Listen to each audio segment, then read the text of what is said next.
Hello students, welcome to our mains current affair series, जिसमें आज हम डिस्कस कर रहे हैं बेलगावी डिस्प्यूट को, जो कि अभी रिसेंटली ही न्यूज में रहा है।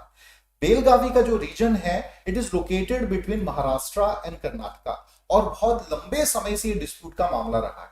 तो क्या ये डिस्प्यूट है, जानेंगे, साथ ही साथ समझेंगे कि भाई महाराष्ट्र का इस पे क्या कहना है, what exactly the outlook of Karnataka government on this, and what the government of India has done so far on this Belgaum या बेलगावी रीजन डिस्प्यूट। तो चलिए शुरू करते हैं आज का सेशन।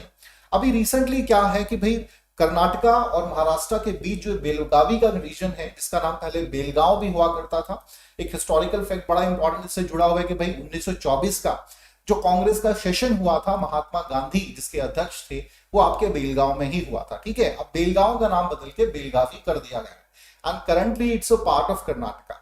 नाउ यहां पर जो है डिस्प्यूट होता है आपके महाराष्ट्र और कर्नाटका के बीच में। ठीक है, तो अभी रिसेंटली क्या है कि भाई जो आपके शिवसेना के लीडर्स हैं, जैसे संजय राउत, कुछ समय पहले विजिट किए थे बेलगांव और उन्हें वहां पर जाने से रोक दिया गया था। तो उन्होंने अपनी नाराजगी जाहिर करते हुए कहा था कि भाई ये तो कोई पाकिस्तान का रीजन नहीं है, it's a part of India, despite the fact कि किसी इंडियन को जो है बेलगांव जाने से रोका जा रहा है, जो कि गलत है। दूसरी तरफ जो उद्धव ठाकरे जी हैं, उन्होंने भी स्टेटमेंट दी, उन्होंने कहा दैट बेलगावी या Belgaum is basically Karnataka occupied Maharashtra region. ठीक है, जैसे पीओके का रीजन है, उस प्रकार से उन्होंने ये स्टेटमेंट दी थी, जिसका काफी विरोध भी किया गया था। तो ये कुछ स्टेटमेंट्स आ रही हैं। अभी शिवसेना की तरफ से एक और स्टेटमेंट आया है कि इसे यूटी बना दिया जाए।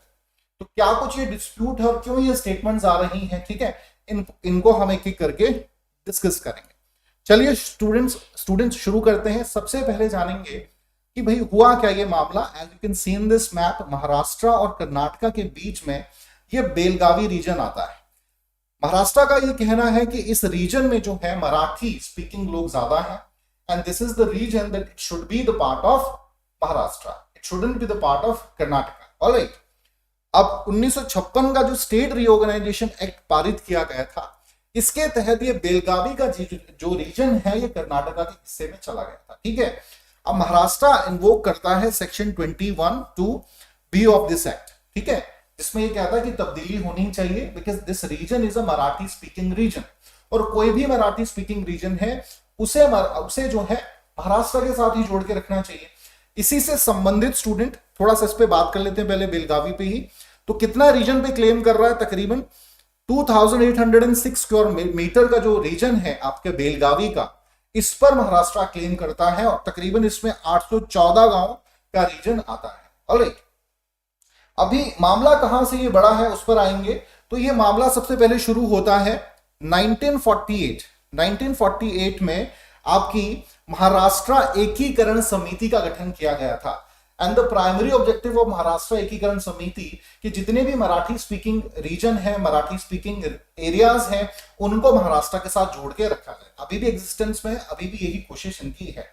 ऑलराइट, इसके बाद जो है एक बहुत ही फेमस सेनापति बापट एक लीडर थे 1956 में, जब ये रीऑर्गेनाइजेशन ऑफ एक्ट पारित किया गया था, और बहुत से ऐसे रीजन है महाराष्ट्र के जो अदर स्टेट्स में चले गए। इनमें से एक ये जो रीजन है बेलगावी का भी था।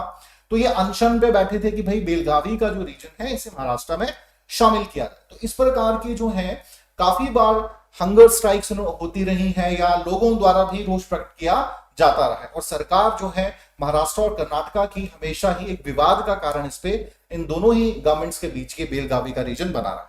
Now let us talk about कि महाराष्ट्र के क्लेम्स के आधार क्या है। महाराष्ट्र का पहला क्लेम है कि भाई मराठी लोग यहां रहते हैं। Even the wish of the people of this region is also कि यहां इसे महाराष्ट्र के साथ जोड़ के रखा जाए। भाषाई आधार पर जो है स्टेट्स का गठन हुआ था, तो फिर क्यों बेलगावी को महाराष्ट्र के साथ नहीं मिलाया गया? ठीक है, और काफी हद तक जो है कल्चर में भी सिमिलैरिटी है बेलगावी रीजन के मराठी कल्चर के साथ, तो ये इन्होंने एक आधार बताया है। ठीक है, और लिंग्विस्टिक होमोजेनिटी है। ठीक है, ये आधार उन्होंने बताया। इसके अलावा कारवर एंड सूपा का क्षेत्र जो है, यहाँ पर कोंकणी भाषा का प्रयोग किया जाता है, जो कि एक मराठी डायलेक्ट की ही भाषा है। तो इस रीजन को भी फर्दर डिमांड की गई जाती है कि भाई इसे भी महाराष्ट्र के साथ मिलाया जाए बेलगांव के साथ। Other than this historical facts दिए हैं कि भाई जो रेवेन्यू रिकॉर्ड्स हैं अकॉर्डिंग टू महाराष्ट्र, ये भी एक आधार है कि बेलगावी का जो रीजन है, ठीक है, ये आपके हिस्सा रहा है महाराष्ट्र का। तो it should be the part of Maharashtra, ना कि कन्नड़ा या कर्नाटका का इसको एक हिस्सा बनाया जाए। तो तकरीबन जैसा मैंने आपसे कहा कि भाई 3000 स्क्वायर किलोमीटर के आसपास का जो रीजन है, 2806 स्क्वायर किलोमीटर का जो रीजन है, इसको क्लेम करता है बेलगाव सिटी। अर्बन रीजन यहां का डेवलप हुआ है और 814 गांव यहां के तकरीबन क्लेम किए जाते हैं महाराष्ट्र द्वारा। एक सॉल्यूशन ये भी महाराष्ट्र ने दिया कि भाई जो कन्नड़ा स्पीकिंग रीजन आज महाराष्ट्र का हिस्सा है वो हम कर्नाटक को रिटर्न कर देंगे, और आप जो हमारा मराठी स्पीकिंग रीजन है वो आप हमें रिटर्न कर दीजिए, ठीक है। सो कन्नड़ा स्पीकिंग तकरीबन 260 विलेज जो है which covers almost 1160 square miles, ठीक है। तो ये हम आपको रिटर्न कर देंगे और आप बेलगावी का जो रीजन है हमें वापस कर दीजिए, ठीक है। लेकिन is completely refuted by Karnataka government. Now what exactly Karnataka stand on this? Karnataka सरकार ने इस पे क्या कहा? कर्नाटका ने कहा कि जो सेटलमेंट्स हुई हैं उसका एक बेस था, उसका एक आधार था, and that is basically final. उसको उसके साथ छेड़छाड़ करना या उसमें कोई परिवर्तन करना सही नहीं है, ना ही ये एक डेमोक्रेसी में पार्लियामेंट के जो कानून है उनका सम्मान करना चाहिए हमें, ठीक है। And we have to accept this. और दूसरा उन्होंने कहा कि ना सिर्फ इस पे आपके लॉ मेकिंग बॉडी ने अपने डिसीजन दिए हैं, इवन जुडिशरी की भी महाजन कमेटी इसके लिए बनाई गई थी, उस पर भी डिस्कस करेंगे हम। उनका भी फाइनली यही डिसीजन आया था कि Belagavi should be the part of Karnataka. तो हम कैसे जो है इस डिसीजन को ना माने, ऑलराइट। साथ ही साथ उन्होंने कहा कि भाई काफी सोच समझकर ही ये डिसीजन लिया था, it is tentative nor flexible. और एक और इंपॉर्टेंट इन्होंने आधार बताया कि अगर बेलगावी इशू को आप फिर से रीओपन करना चाहते हैं तो ऐसे बहुत से रीजन्स हैं इंडिया में बॉर्डर डिस्प्यूट से संबंधित हैं जिनको फिर से रीओपन करना चाहिए। जैसे कासरगोड रीजन का डिस्प्यूट है, केरला कर्नाटका के बीच है, या आपके नॉर्थ इंडियन स्टेट्स में डिस्प्यूट्स हैं, या फिर नॉर्थ ईस्ट जो भारत है वहां पर भी डिफरेंट स्टेट्स के बीच में बाउंड्री डिस्प्यूट्स हैं। तो भाई अब जो रीऑर्गेनाइजेशन स्टेट में कह दिया गया, जैसे नॉर्थ इंडिया की बात करें, पंजाब, हरियाणा और हिमाचल के बीच भी कई बार डिस्प्यूट्स होते हैं कि भाई जो हिमाचल का कुछ हिस्सा है चाहता था पंजाब के साथ ही रहे, same in the case with Haryana, ठीक है। तो क्या अब उन जो 1956 में एक रीऑर्गेनाइजेशन ऑफ स्टेट बना था, ठीक है, जस्ट बिकॉज ऑफ दिस की कोई पॉलिटिकल पार्टी नाराज है, सिर्फ लोगों का कोई वर्ग जो है वो खुश नहीं है, ये मांगे फिर से रीओपन होनी चाहिए। तो इस आधार पर कर्नाटका कहता है कि Belagavi should be the part of आपके कर्नाटका। अब सेंट्रल गवर्नमेंट ने या इस इशू पे क्या स्टेप्स अभी तक लिए गए हैं? सबसे पहला, केंद्र सरकार ने या दोनों राज्यों ने इस पर सहमति जताई कि भाई इस मामले का डिस्प्यूट का कोई हल निकालना चाहिए, और इसके लिए एक 4 मेंबर्स कमेटी बनाई गई, ठीक है। एक 4 सदस्यीय कमेटी बनाई गई जिसके तहत ये कहा गया कि भाई इस मैटर को रिजॉल्व किया जाए, but unfortunately the matter remained unresolved. कोई हल इसमें फाइनली नहीं निकाला जा सका। ये जो 4 सदस्यीय कमेटी थी, 2 मेंबर इसके महाराष्ट्र से थे, 2 मेंबर इसके कर्नाटका से थे। इसके बाद जो इंपॉर्टेंट केंद्र सरकार की तरफ से पहल की गई, सुप्रीम कोर्ट ऑफ इंडिया ने इंटरफेरेंस किया और एक महाजन कमेटी बनाई गई। मेहर चंद महाजन जी का नाम आपने सुना होगा, 3rd chief justice of India थे, ठीक है। कांगड़ा से इनका संबंध था, he was from Kangra district of Himachal Pradesh.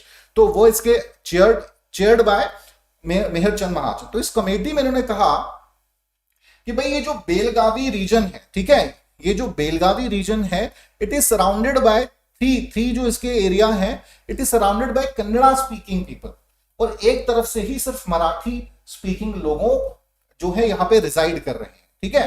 तो बिकॉज ऑफ दिस आधार, because of this geographical region, इस कमेटी ने कहा that it should be the part of आपके कर्नाटका। हालांकि महाजन कमेटी के माध्यम से कुछ और रीजन जो थे, ठीक है, वो जरूर आपके तकरीबन 200-250 गांव जो थे, ठीक है, वो जरूर आपके शामिल कर लिए गए आपके महाराष्ट्र में, और कुछ जो कन्नड़ा स्पीकिंग रीजन महाराष्ट्र के पास था वो कर्नाटक को भी वापस कर दिए गए।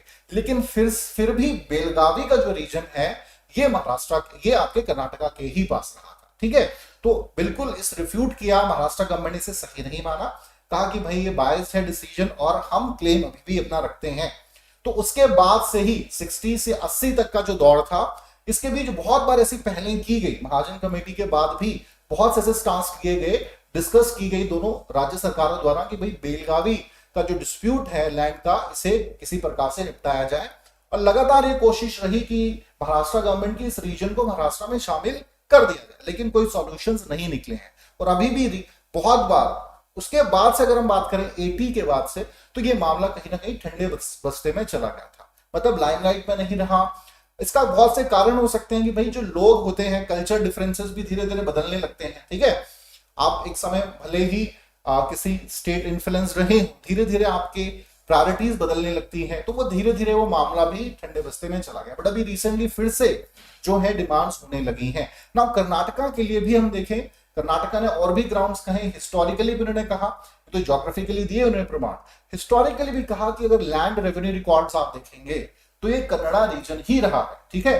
तो महाराष्ट्र के जो क्लेम है वो सही नहीं है, तो ये कुछ उन्होंने भी क्लेम दिखाए हैं। इवन 2006 में सुप्रीम कोर्ट ने एक बार फिर से इंटरफेरेंस किया और कहा कि इस मामले का जो हल होगा वो फाइनली दोनों स्टेट्स के कंसेंसस पर ही लिया जाएगा, दोनों स्टेट्स की जो सहमति होगी उसी आधार पर डिसीजन दिया जाएगा, ठीक है। तो फाइनली कह सकते हैं कि भाई ये मामला अभी भी विवाद का एक कारण बना हुआ है दोनों ही राज्यों के बीच में। तो चलिए स्टूडेंट्स, आई होप कि अच्छे से आपको ये डिस्प्यूट जो है बेलगावी डिस्प्यूट समझ आया होगा, क्या केसेस इससे संबंधित हैं, सुप्रीम कोर्ट का क्या स्टांस रहा, गवर्नमेंट ऑफ इंडिया ने इस पे क्या कहा है और दोनों ही राज्यों का इस पर क्या विचार। तो आज के लिए इतना ही, थैंक यू वेरी मच।